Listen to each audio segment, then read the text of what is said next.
नमस्कार विद्यार्थी मित्रांनो. त्यामध्ये आता आपण या व्हिडिओमध्ये नेक्स्ट पॉईंट पाहणार आहोत.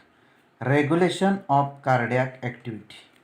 कार्डियाक ॲक्टिव्हिटीचं रेग्युलेशन म्हणजे त्याला रेग्युलेट करण्याचं काम कोण करतं ते बघायचं. त्यामध्ये first point, in heart specialised muscles that is nodal tissues are present, hence heart is called myogenic. ह्याच्यावर लक्षात ठेवायचं. मायोजेनिक ह्या शब्दावर MCQ येऊ शकतो. म्हणजेच in human dot type of heart is present. मग त्यामध्ये वेगवेगळे ऑप्शन्स असणार. त्यामध्ये हा शब्द लक्षात ठेवायचा. कोणता? मायोजेनिक. म्हणजेच ह्युमन हार्टमध्ये स्पेशलाइज्ड मसल्स प्रेझेंट असतात. Which muscles? Nodal tissues. कशामध्ये असतात? In heart. So it is called myogenic.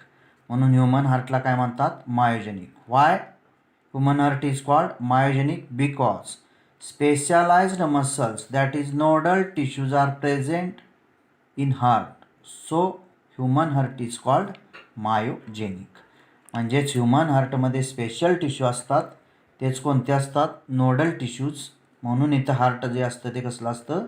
Myogenic म्हणतात. Second point, these specialized muscles regulated normal activities of heart intrinsically, that is auto-regulated.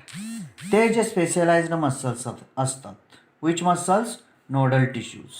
हे काय काम करतात? Regulated normal activities of heart. हार्टच्या ज्या normal activities चालतात, हार्टबीट, ते रेग्युलेट करण्याचं काम स्पेशलाइज्ड मसल्स करतात. म्हणजेच नोडल टिश्यूज. इंट्रिन्सिकली म्हणजे आतल्या आत काय होतं? नॉर्मल ॲक्टिव्हिटीज रेग्युलेट होतात. So it is auto regulated. म्हणून ह्यालाच काय म्हणतात? Auto regulated. म्हणजेच ॲटोमॅटिकली काय होतात? रेग्युलेट. सेकंड पॉईंट काय मग? The specialised muscles regulated normal activities of heart intrinsically, that is auto regulated. Third point, in medulla oblongata, special neural center present. It can moderate cardiac function through ANS. म्हणजेच autonomous nervous system. मग त्यामध्ये आता तुम्हाला शक्यतो माहीतच आहे, ब्रेनमध्ये medulla ऑब्लॉंगेटा नावाचा एक पार्ट आहे. तिथं काय असतं? स्पेशल न्यूरल सेंटर प्रेझेंट असतो. It can moderate. मग तो जो स्पेशल न्यूरल सेंटर जो आहे प्रेझेंट असणारा, मॉडरेट करतो, मर्यादित. काय? Cardiac function. कार्डियाक फंक्शन जे चालतात ते मर्यादित राखण्याचं काम कोण करत असतं? मेडुला ऑब्लॉंगेटामध्ये स्पेशल न्यूरल सेंटर असतो, तो करत असतो. कशामार्फत? Through ANS. ANS means autonomous nervous system, स्वायत्त असणारी नर्वस सिस्टीम. ह्याच्याद्वारे हे मॉडरेट करण्याचं काम केलं जातं. काय मॉडरेट करतात? Cardiac functions. म्हणजेच third point, in medulla oblongata special neural centre is present. It can moderate cardiac function through ANS, autonomous nervous system. Next point number fourth, sympathetic nerves of ANS produce neural signals. It can increase rate of heartbeat, strength of ventricular contraction and cardiac output. मग त्यामध्ये दोन टाईपच्या काय असतात?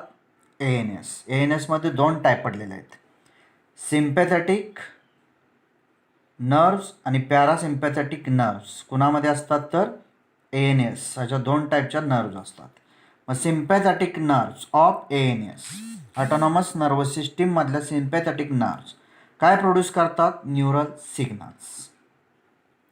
म्हणजेच मेंदूकडून आलेले काय signals, संदेश किंवा काय असतील ते मिळालेले आदेश, हे प्रोड्यूस करण्याचं काम सिम्पॅथेटिक नर्व्स करतात. कशामध्ये? ANS मध्ये. It can increase rate of heartbeat.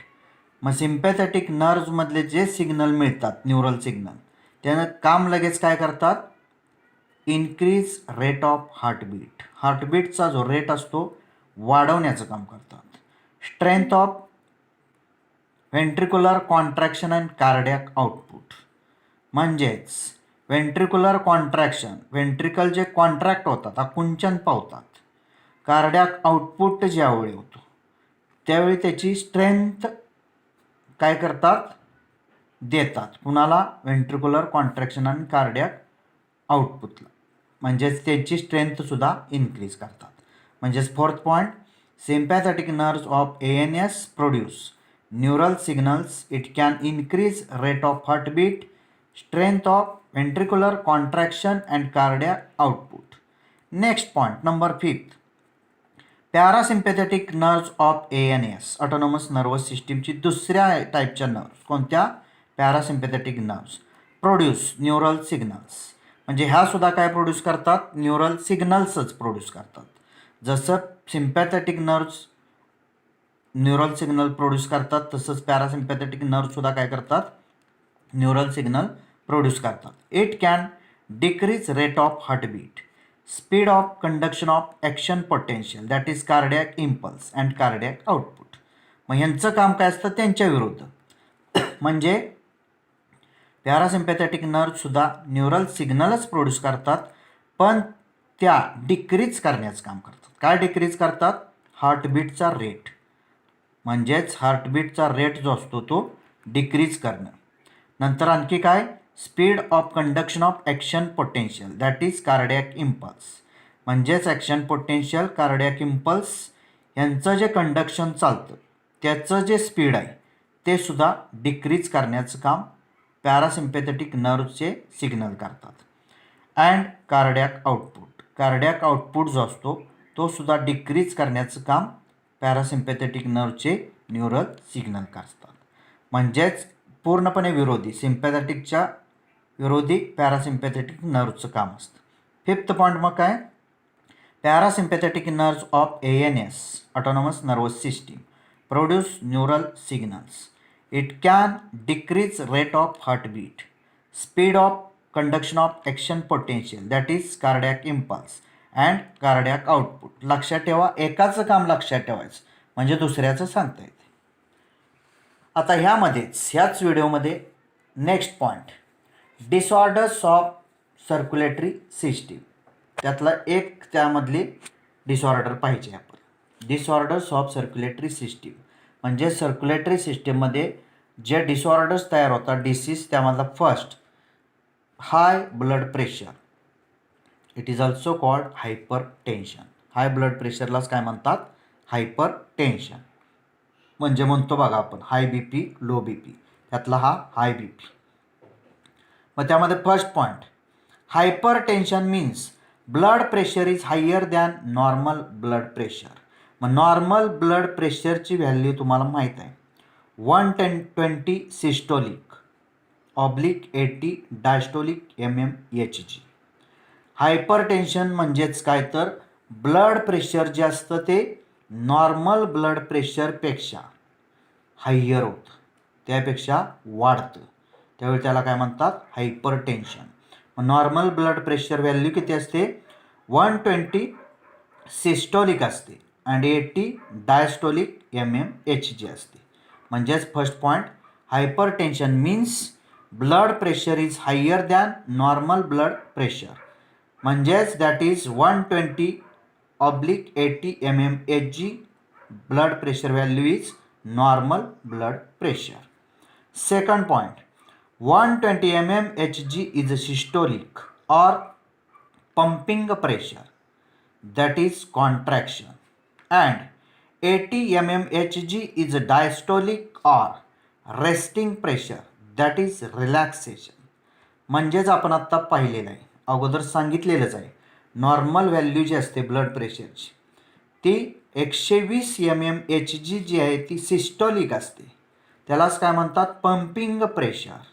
Pumping pressure म्हणजेच त्यामध्ये कॉन्ट्रॅक्शन त्यावेळी घडत असतं. प्रेशर पंपिंगचं त्यावेळी ज्यावेळी होत असतं त्याचवेळी कॉन्ट्रॅक्शन होतं. म्हणजेच बाहेर पडलं ब्लड की लगेच तिथं कॉन्ट्रॅक्ट होतं, म्हणजे आकुंचन पावतं. And 80 mmHg is diastolic or resting pressure, that is relaxation.